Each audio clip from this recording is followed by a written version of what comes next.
Here are the facts. In China it's called qi, and in India it's known as prana. In the West we call it the soul. But what exactly is it? To the religious, it's a spark of divinity that connects us to the universe. To the skeptics, it's a series of chemical interactions within the brain. Billions of people believe in spiritual energy, but there's no scientific proof of its existence. Finding the soul is a tricky proposition.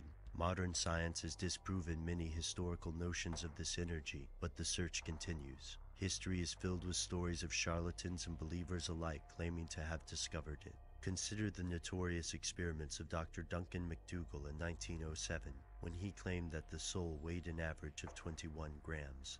This experiment was deeply flawed, but failure hasn't stopped us yet. In fact, some people think the search for the soul ended decades ago with a man named Wilhelm Reich. Born in 1897, Wilhelm Reich studied psychoanalysis under Sigmund Freud.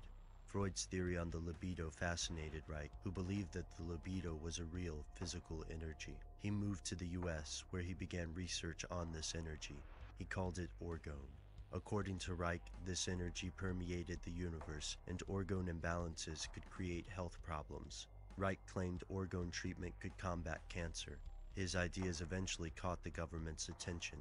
According to declassified FBI files, Reich was under investigation for ties to the Communist Party. In 1947, the agency concluded that Dr. Reich was not a communist agent and did not believe his research was subversive. Then the FDA began to persecute Reich, suing him in 1954 to place an injunction on the shipment of orgone-related devices and literature. He was arrested that same year. According to skeptics, Reich was locked up for making false claims and distributing what amounted to snake oil, but others don't buy that story. Here's where it gets crazy. While mainstream historians believe the feds prosecuted Reich for alleged communist ties, his supporters paint a different picture. These theorists say Reich was singled out because his orgone accumulators worked. He did not request payment when treating people, and he held demonstrations to prove the effectiveness of the technology, chiefly focusing on the orgone chamber. These boxes are made from layers of wood, wool, and metals. According to Reich, they concentrate ambient orgone energy, which can cure physical ailments. Reich also used orgone to operate his cloudbuster, which he claimed could manipulate cloud cover. Archived newspaper articles report the cloudbuster's alleged success. So if orgone is real and potentially beneficial, why did the government crush Reich? Most theorists believe factions in the government and the medical industry repressed Reich's work because it threatened the status quo. Other theorists believe President Eisenhower enlisted Reich in a covert war against extraterrestrials and that the arrangement soured. Both of these groups are short on proof and resort to rumors, but the FDA's actions are suspicious. After stalling transportation of the device, the agency collected Reich's literature and burned it in incinerators. Reich died of heart failure in prison in 1957. Today, he's a controversial figure, on the fringes of psychology and at the heart of conspiracy theories. Which image is closer to the truth? Was Wilhelm Reich hounded for being a snake oil salesman? Or was he jailed for discovering something they don't want you to know? The Cloudbuster.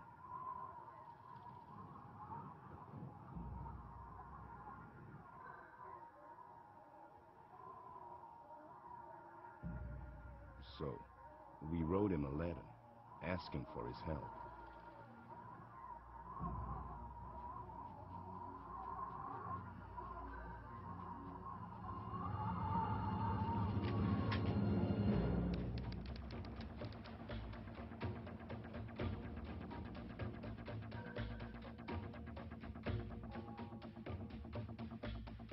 The offer was simple: money for rain.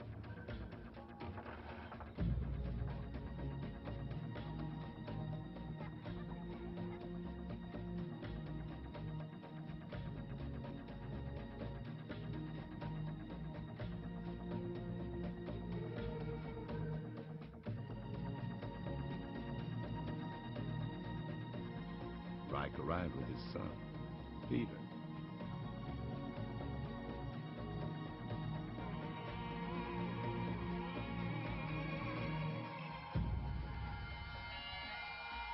He promised his rain within 24 hours.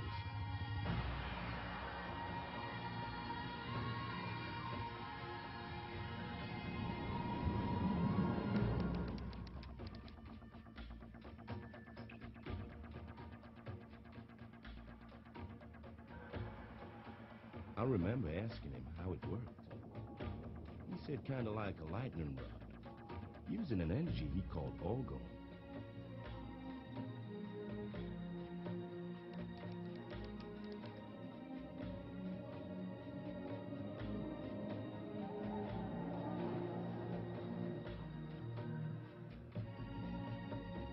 I only found out later why the men from the government were watching him.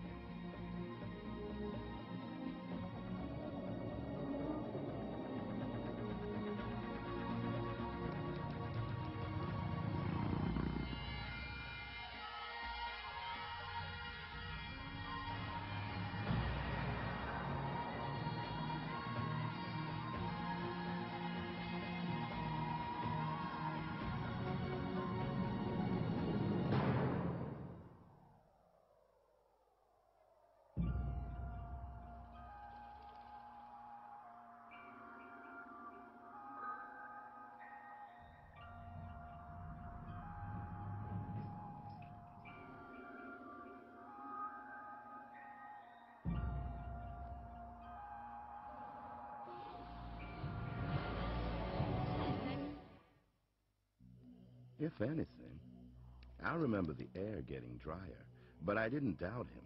Reich had a confidence that stuck to you.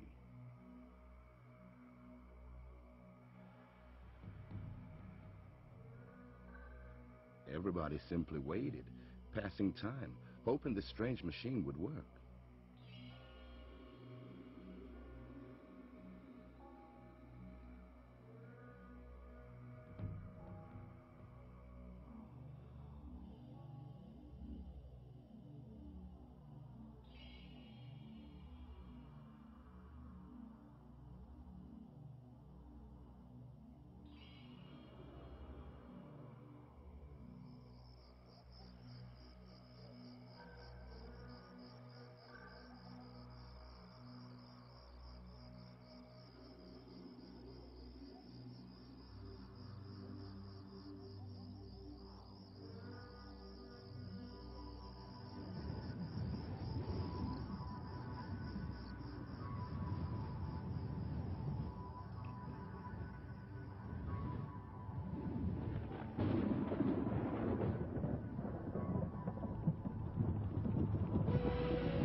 That machine sure did something.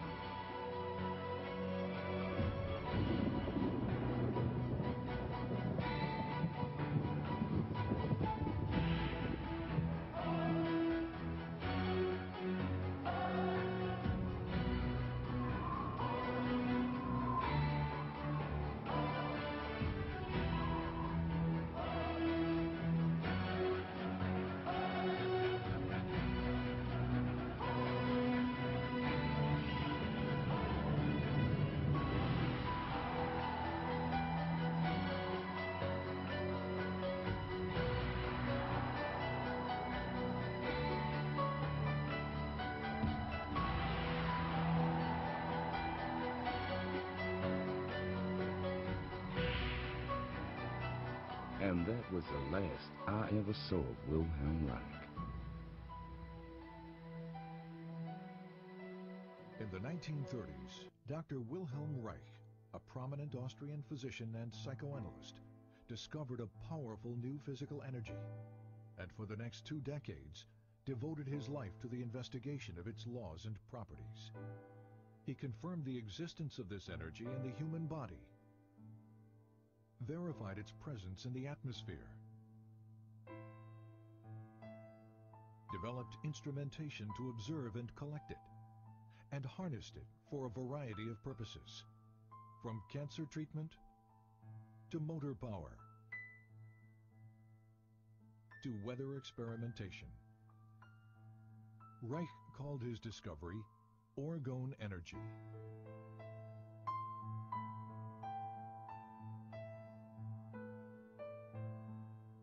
But tragically, it was a discovery that the world was not ready for.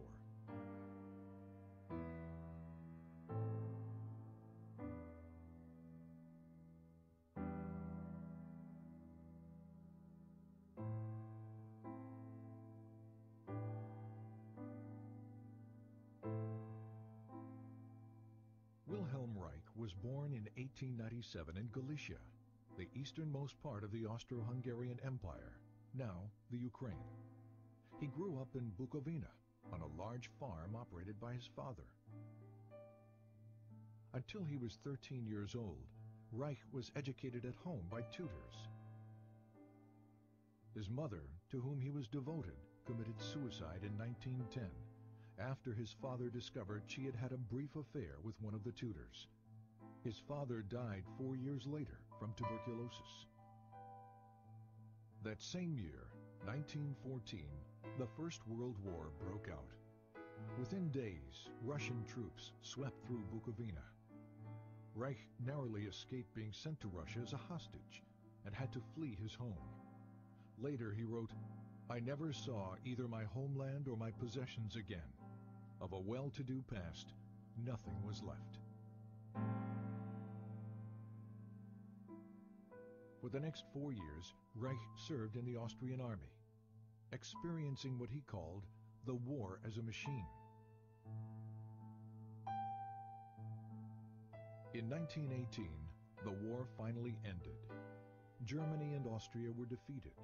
The Austro-Hungarian Empire was broken up, and Bukovina became a part of Romania.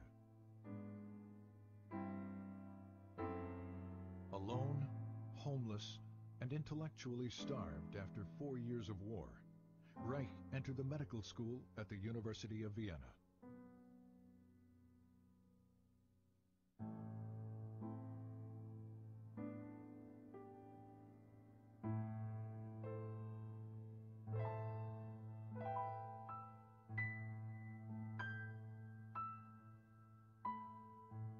Reich's recognition of the significance of sexuality drew him to the work of Dr. Sigmund Freud, the father of psychoanalysis.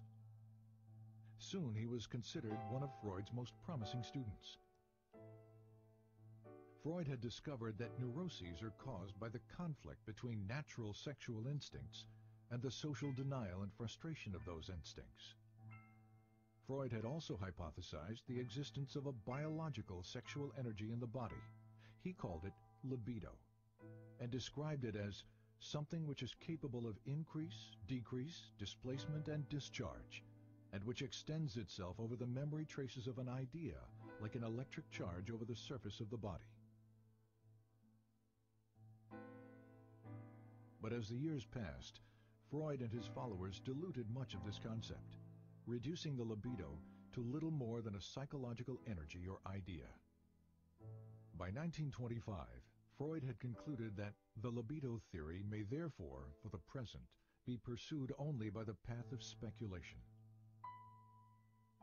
Reich's clinical observations, however, demonstrated that sexual energy was more than just an idea, and that sexual satisfaction, in fact, alleviated neurotic symptoms. He discovered that the function of the orgasm is to maintain an energy equilibrium by discharging excess biological energy that builds up naturally in the body. If that discharge function is disturbed, as it proved to be in all his patients, this energy continues to build up without adequate release, stagnating and fueling neurotic disorders. Reich's orgasm theory set him apart from his colleagues because it indicated that the libido was a real physical energy that possibly might be measured quantitatively.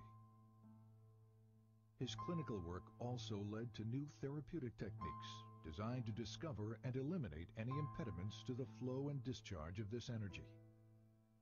But the widespread existence of human misery forced Reich to conclude that the solution to the problem of neuroses was not treatment, it was prevention.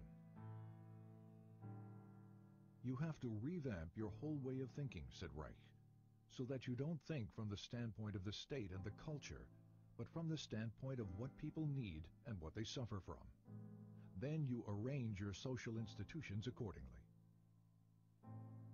Freud, on the other hand, maintained that culture takes precedence, that sexual instincts must be adapted to the existing social structure. These conflicting positions led to an eventual break between Reich and Freud. In Vienna and later in Berlin, Reich devoted much of his time and money educating working-class people about the essential role of sexuality in their lives. "I had 6 clinics in Vienna," said Reich, "where people came and received advice once or twice a week. To provide medical and educational help was its purpose." To reach the greatest number of people, he worked within the socialist and communist parties to promote sex education, birth control, divorce rights, and better housing. Reich recalled that in Berlin, there were about 50,000 people in my organization in the first year. Reich was also very outspoken about Germany's turbulent political climate. Unlike most members of the Berlin Psychoanalytic Association, Reich openly opposed the rise of the Nazi Party.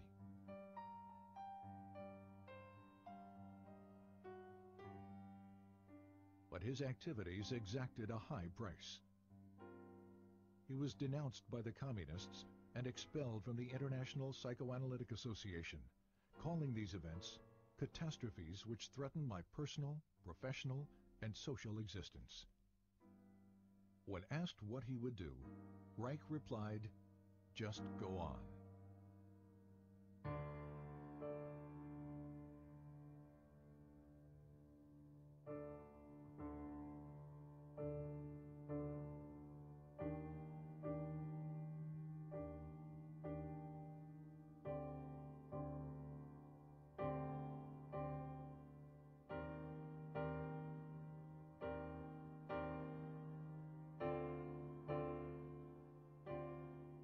University of Oslo, 1935.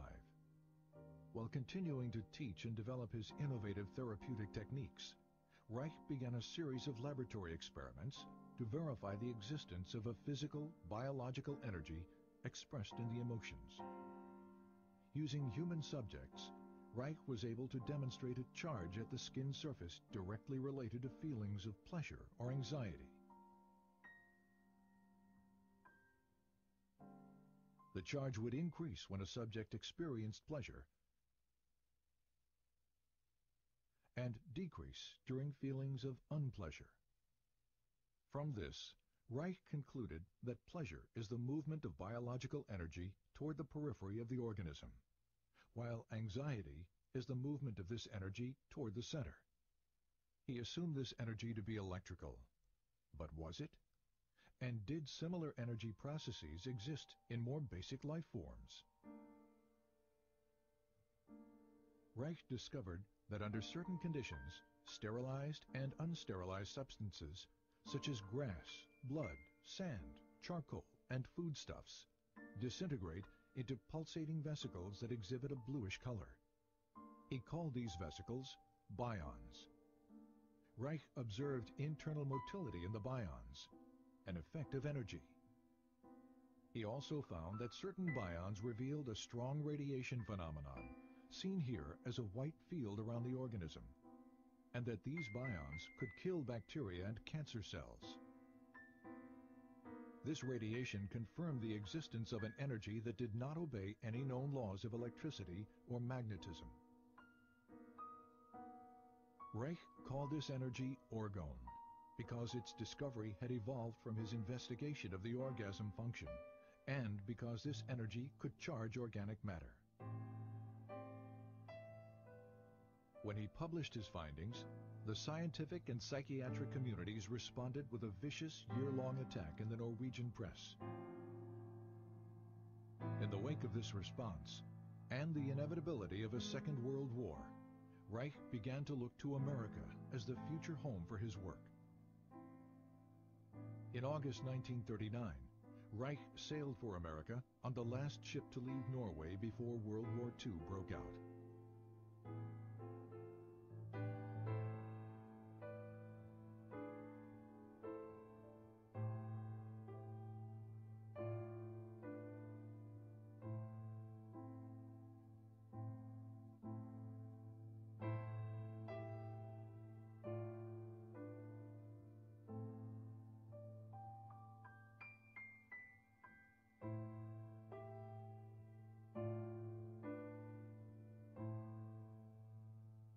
Reich settled in the Forest Hill section of New York City.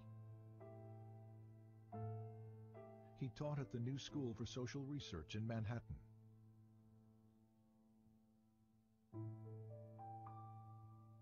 Published his books in English. Trained American physicians in his therapeutic techniques. And pursued his investigations of orgone energy. Since the energy appeared to be everywhere and to permeate all substances, Reich had to find ways to isolate and collect it in order to study its functions and make it usable.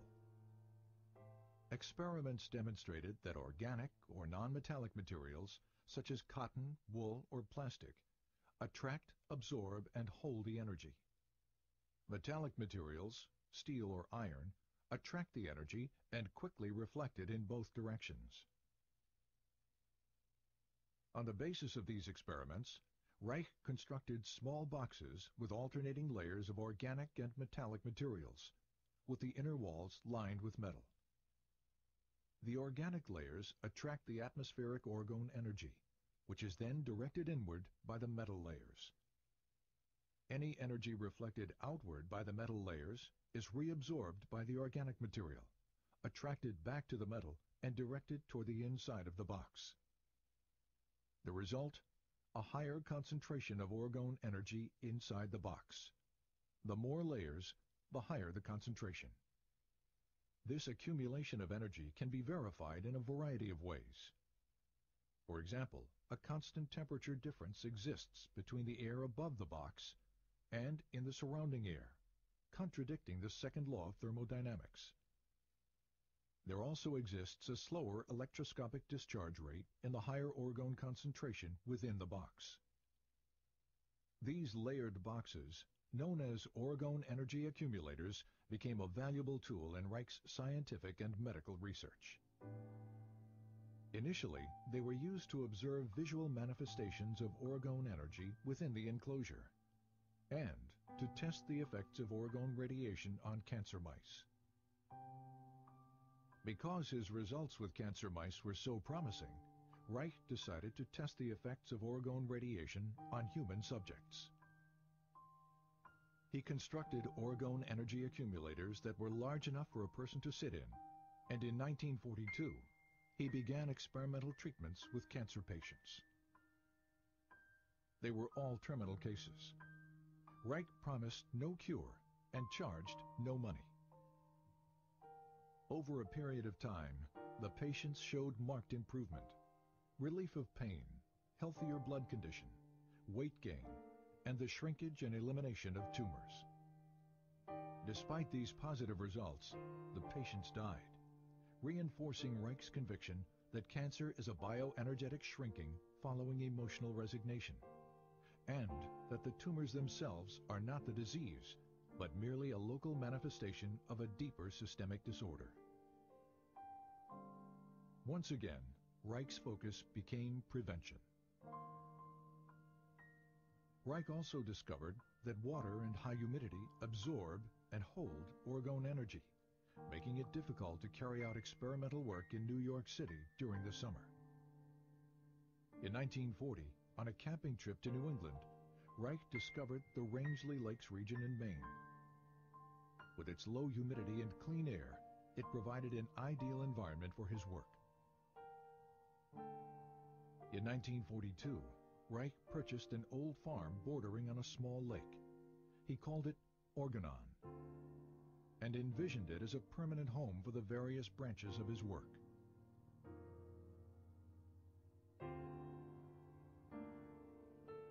In 1945, a student's laboratory was built.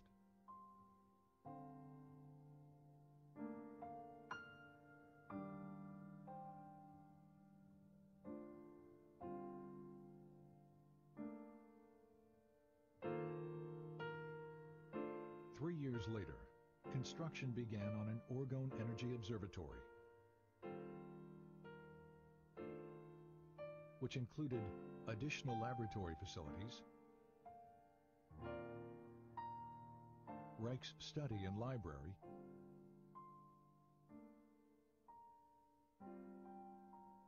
and outdoor observation decks. Funding for these buildings and for Reich's research came exclusively from his own income as a physician and teacher, and from loans and contributions by students. By 1947, after less than 8 years in America, Reich's work was attracting considerable interest as orgone research expanded into new areas of psychiatry, medicine, and biophysics. One of Reich's most significant new developments was the discovery of a motor force in orgone energy that had enormous practical implications. Here, Reich demonstrates a small motor being propelled by orgone energy from the body. And here, motor power is provided by orgone energy harnessed from the atmosphere.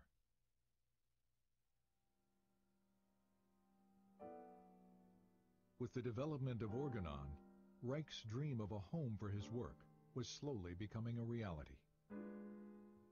Sadly, it was a dream that he would not see fulfilled.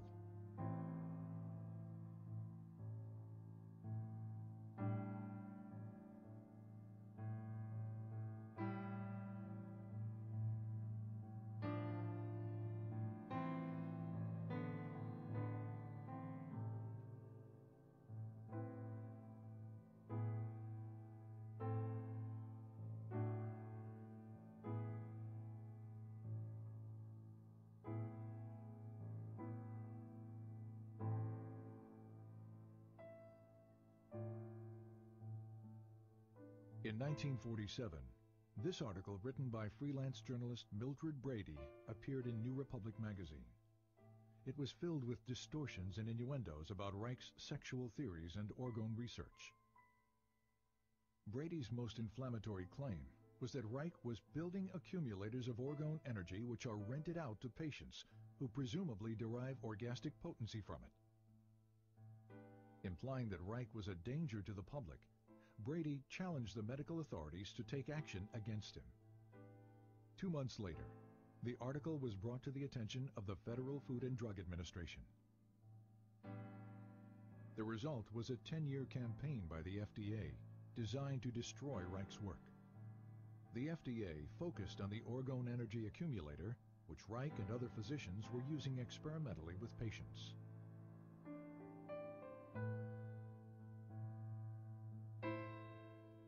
Convinced that the accumulator was being fraudulently promoted as a sexual and medical device, FDA agents spent years interviewing Reich's associates, physicians, students, and patients, looking for dissatisfied accumulator users. None were ever found.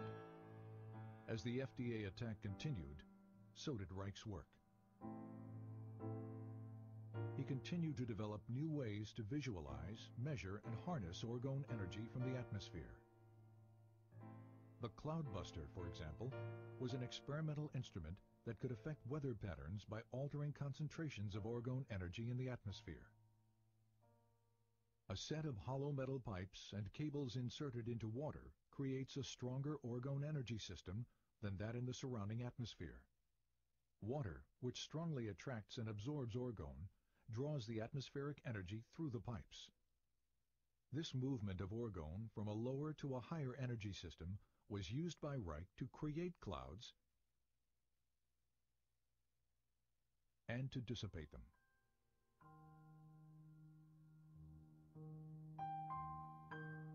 In 1953, during a long drought that threatened the Maine blueberry crop, several farmers offered to pay Reich if he could bring rain to the parched region.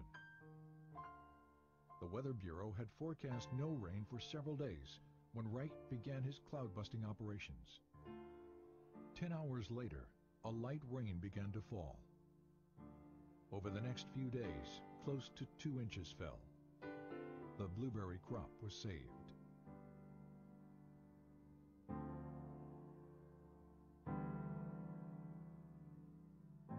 In February 1954, the FDA filed a complaint for injunction against Reich in the federal court in Portland, Maine.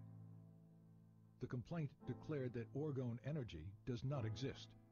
It asked the court to prohibit the shipment of accumulators in interstate commerce and to ban Reich's published literature, which they claim was labeling for the accumulators. Reich responded to the complaint with a lengthy letter to Judge John Clifford, explaining that he could not appear in court since doing so would allow a court of law to judge basic scientific research.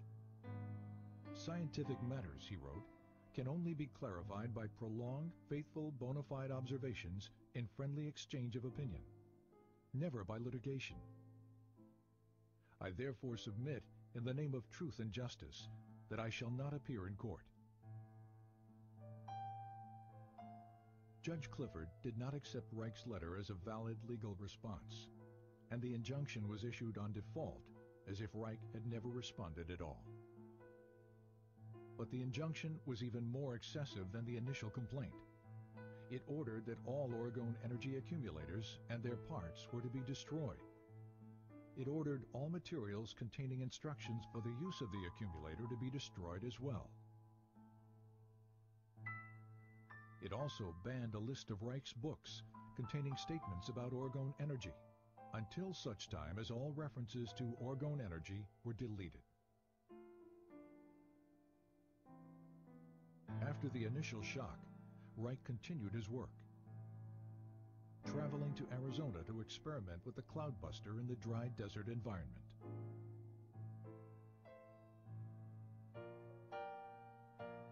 While he was there, and without his knowledge, one of Reich's students, Dr. Michael Silvert, moved a truckload of accumulators and books from Rangeley, Maine to New York City, a direct violation of the injunction. As a result, the FDA charged Reich and Silvert with criminal contempt of court.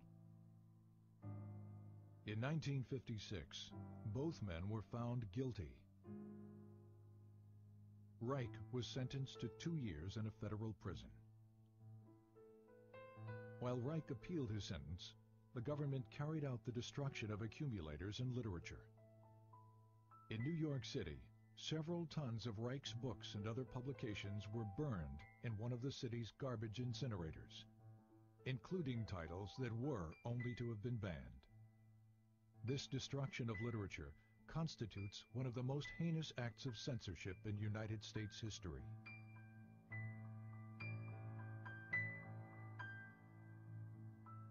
All appeals denied, on March 11, 1957, 2 weeks shy of his 60th birthday, Wilhelm Reich was imprisoned at the federal penitentiary in Lewisburg, Pennsylvania. He died there of heart failure 8 months later, on November 3, 1957, and was buried at ORGONITE.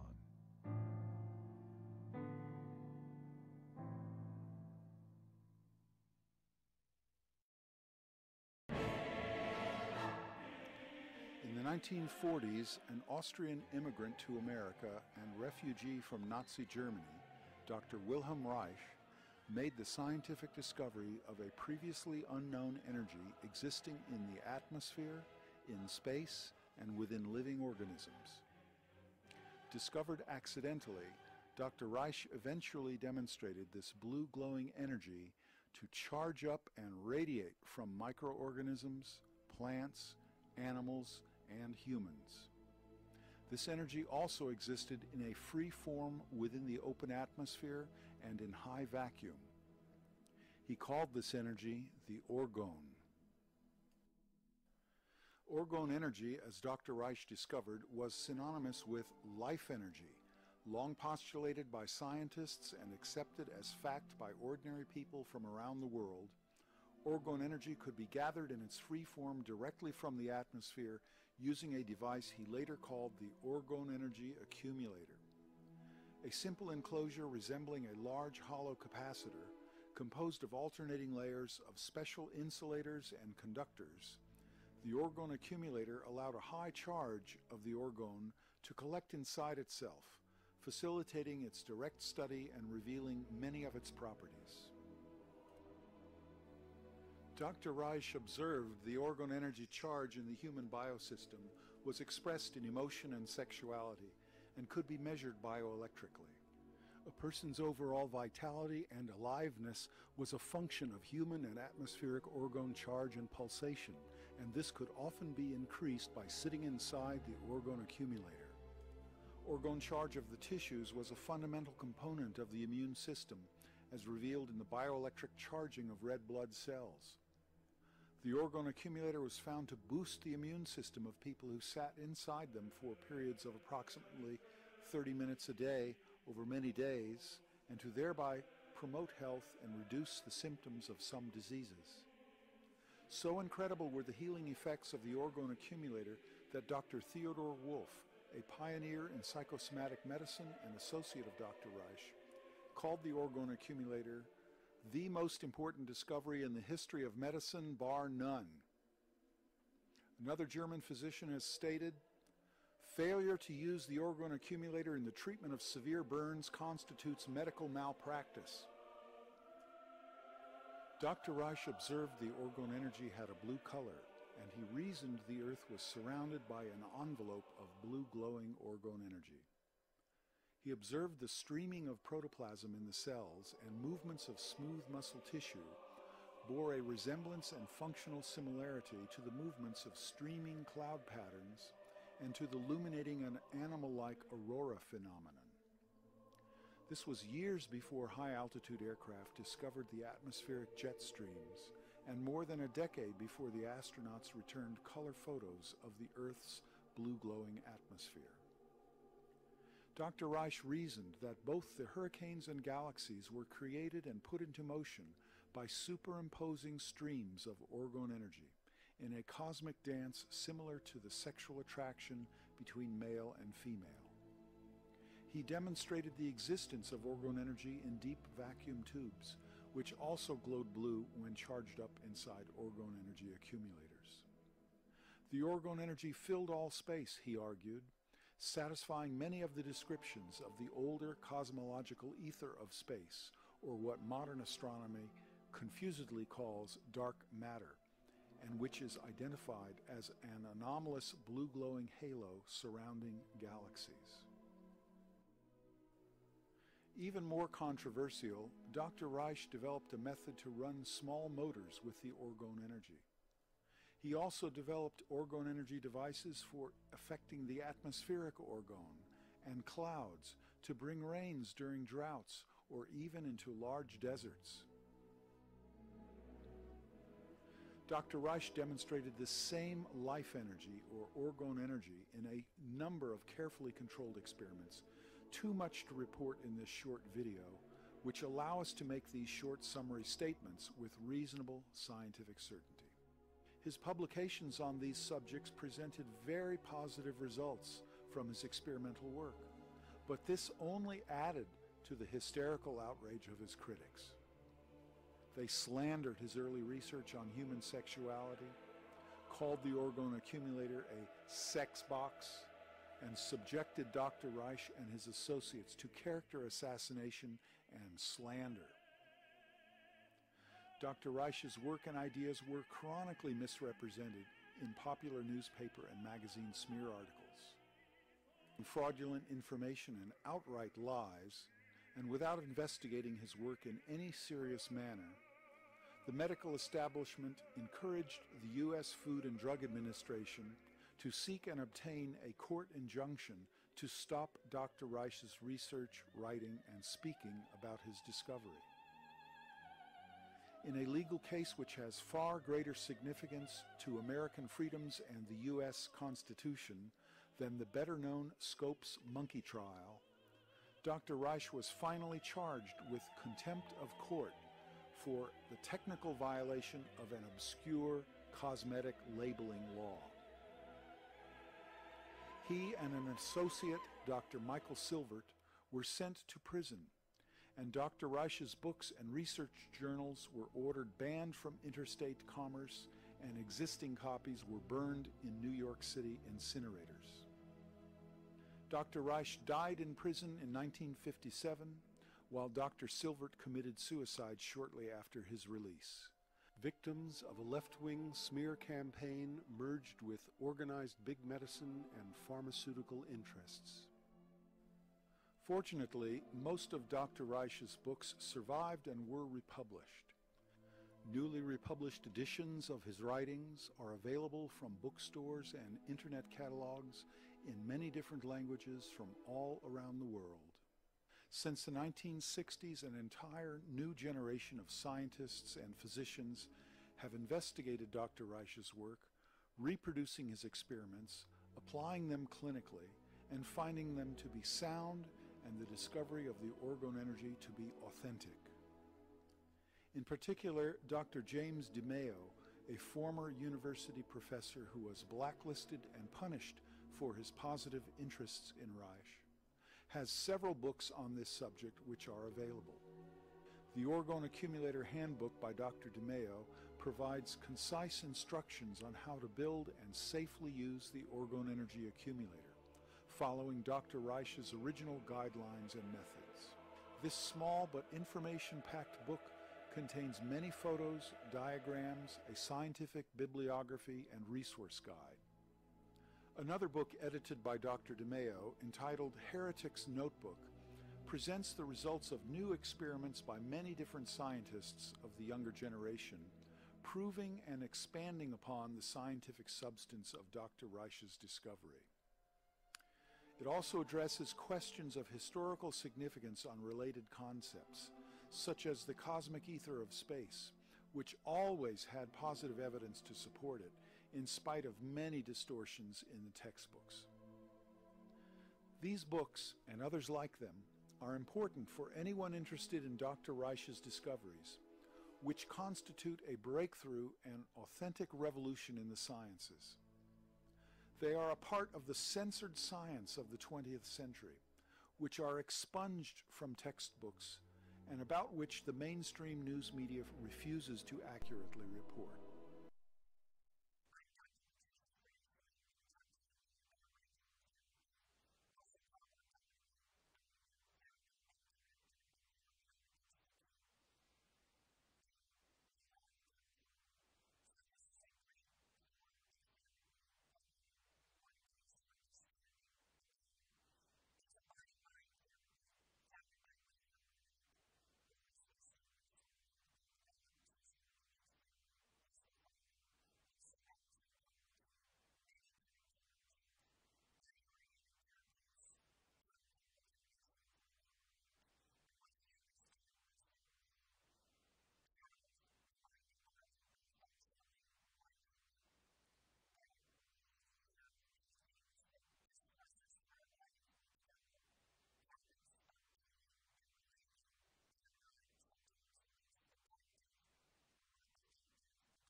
It was such a clear body language of resignation at the thought of it. It looks like hard work.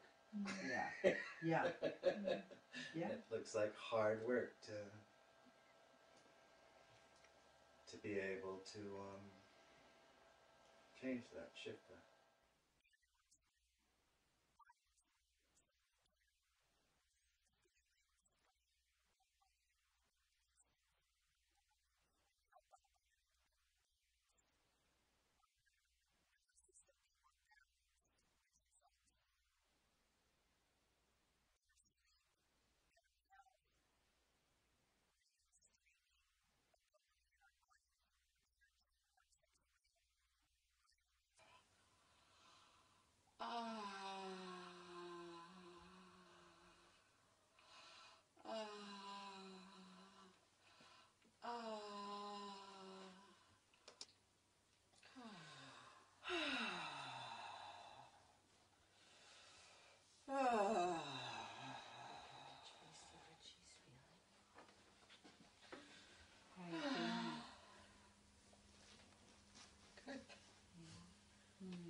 This photo. This was taken in the Bahamas in 1990 on the Grand Bahama Bank, right where that big vortex is that Kel and I gifted and other people gifted, east of Bimini, west of Nassau.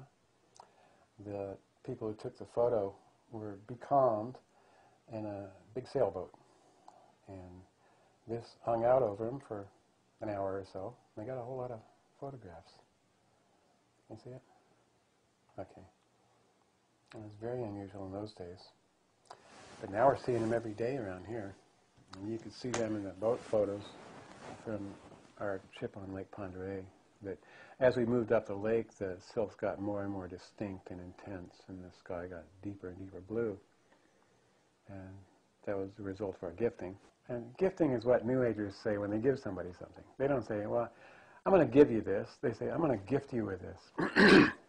I think it's kind of silly personally, but you know, it's inoffensive and it's caught on, but it means drop an orgonite in the environment. Specifically, when a person wants to start improving the atmosphere and the climate where he lives, he goes out and disables the death towers with orgonite. We call them tower busters.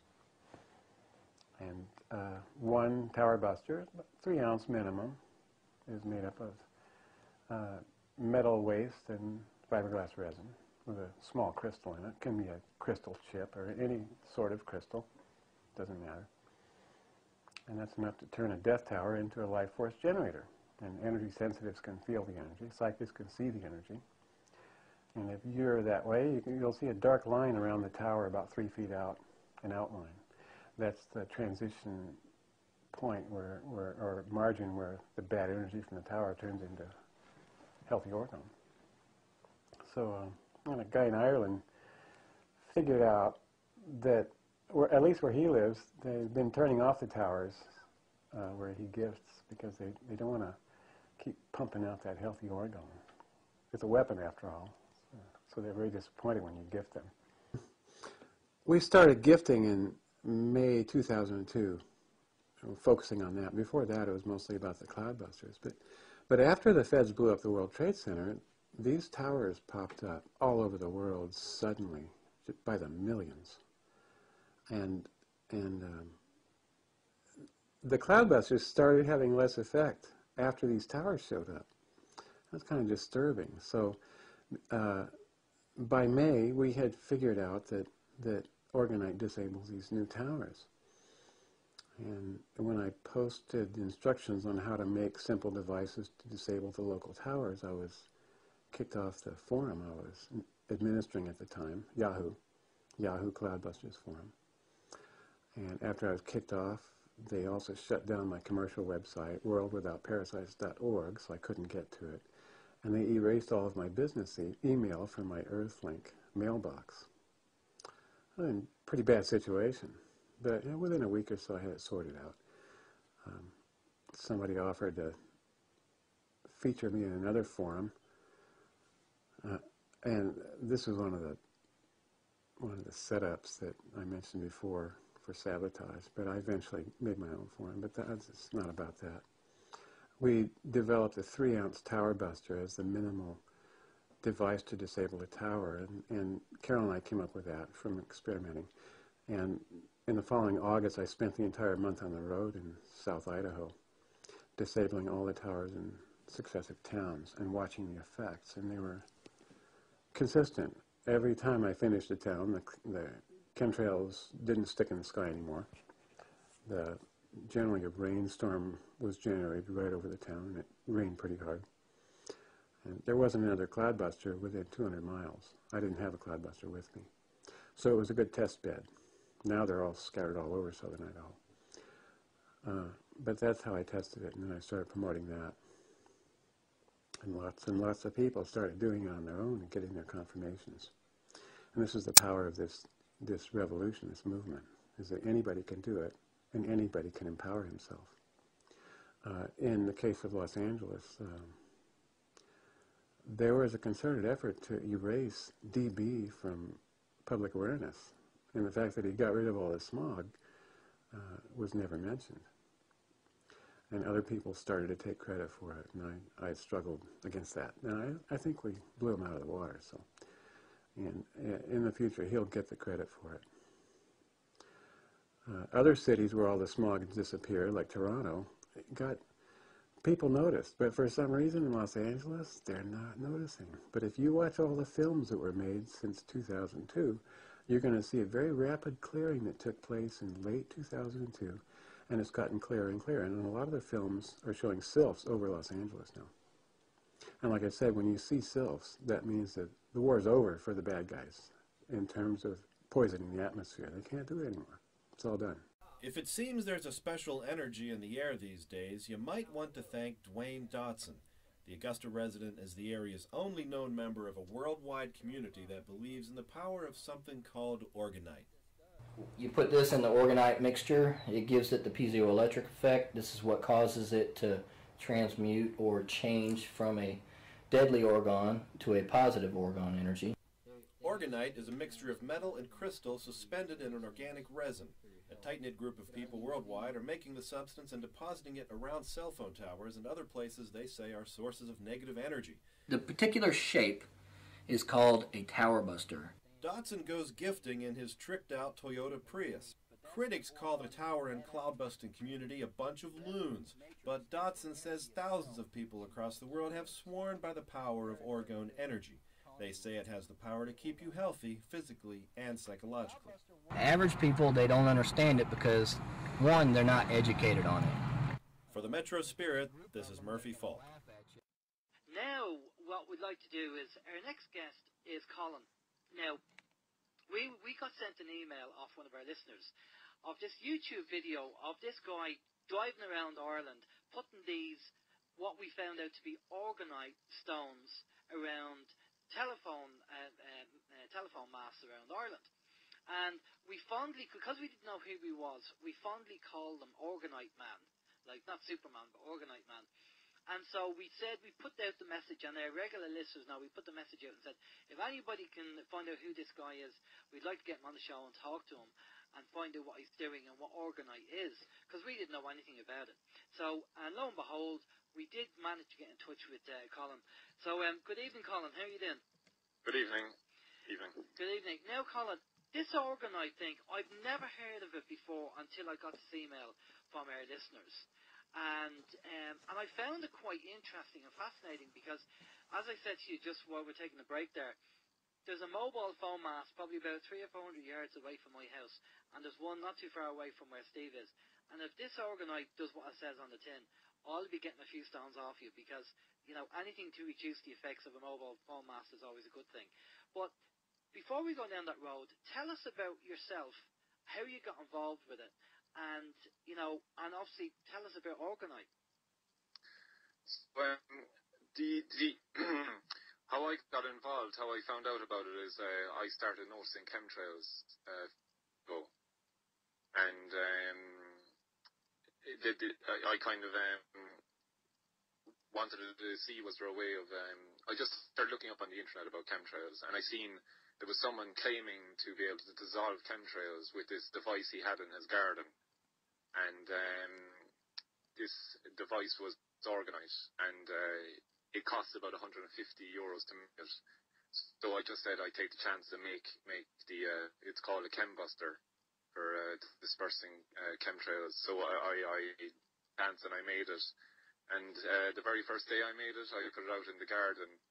The chemtrails were dissolving, and a helicopter came and had a very low flight by right over my house. Which really scared me at the beginning because I couldn't understand why that would have happened, you know, how they would know about that I had the device or what was going on at that time. I kind of know a bit more about it now. But would that just be a coincidence? Yeah, well, I thought that, but I actually went away to camp, and then 2 weeks later, and I had the device with me. I went into the middle of nowhere where there's a place I go sometimes. It's kind of a place I go to have a retreat and stuff. And I brought it with me, and I put it out, and within 20 minutes there was another helicopter flew straight over again, very similar to the one that flew over me originally. You know, which could be a coincidence. Like, I wouldn't use the helicopters as a way of proving orgonite works or anything like that. because anything can be a coincidence, but the effect it had on the chemtrails, dissolving the chemtrails and creating a blue sky, was the thing that kind of got me hooked on it.